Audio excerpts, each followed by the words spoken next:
There's a certain habit that everyone does weekly that keeps them away from this testosterone boost. Now, I won't lie to you, I've also been trapped into doing this bad habit. It not only took me quite some time to free myself from doing it, but it also took me a lot of effort. Little to no one knows about the actual negative side effects of doing this. I mean, I still remember I was like 10 years old and my teacher told the whole class that it was a healthy thing to do. So of course, I fell into the trap, and as every single teenager I know, I started doing the act almost daily. I never questioned it until I came across a guy that told me he doesn't do it and he feels better without it. Everyone tried at least once in their life to go on NoFap, but I was dedicated.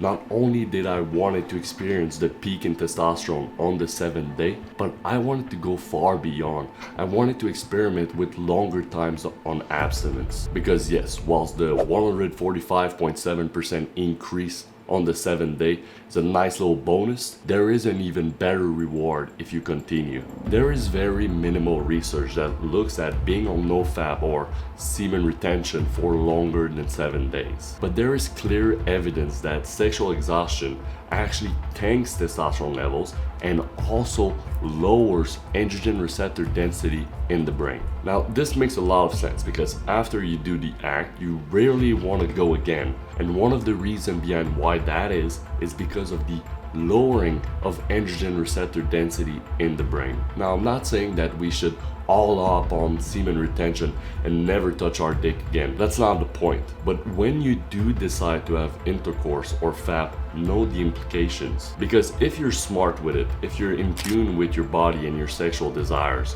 I believe you could go far beyond the 145.7% increase in testosterone. Let me explain myself. Your body is your ally.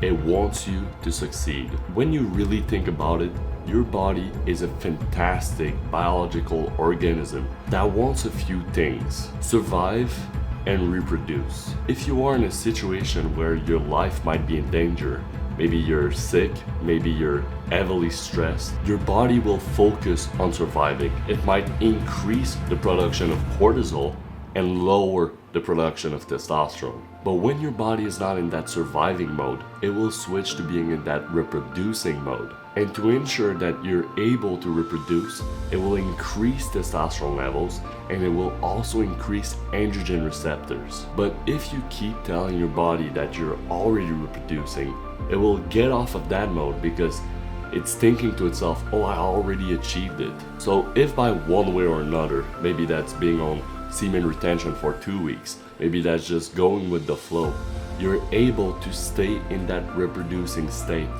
I believe that's where you'll be able to increase your testosterone by the most, by working with your body. This isn't like NoFap.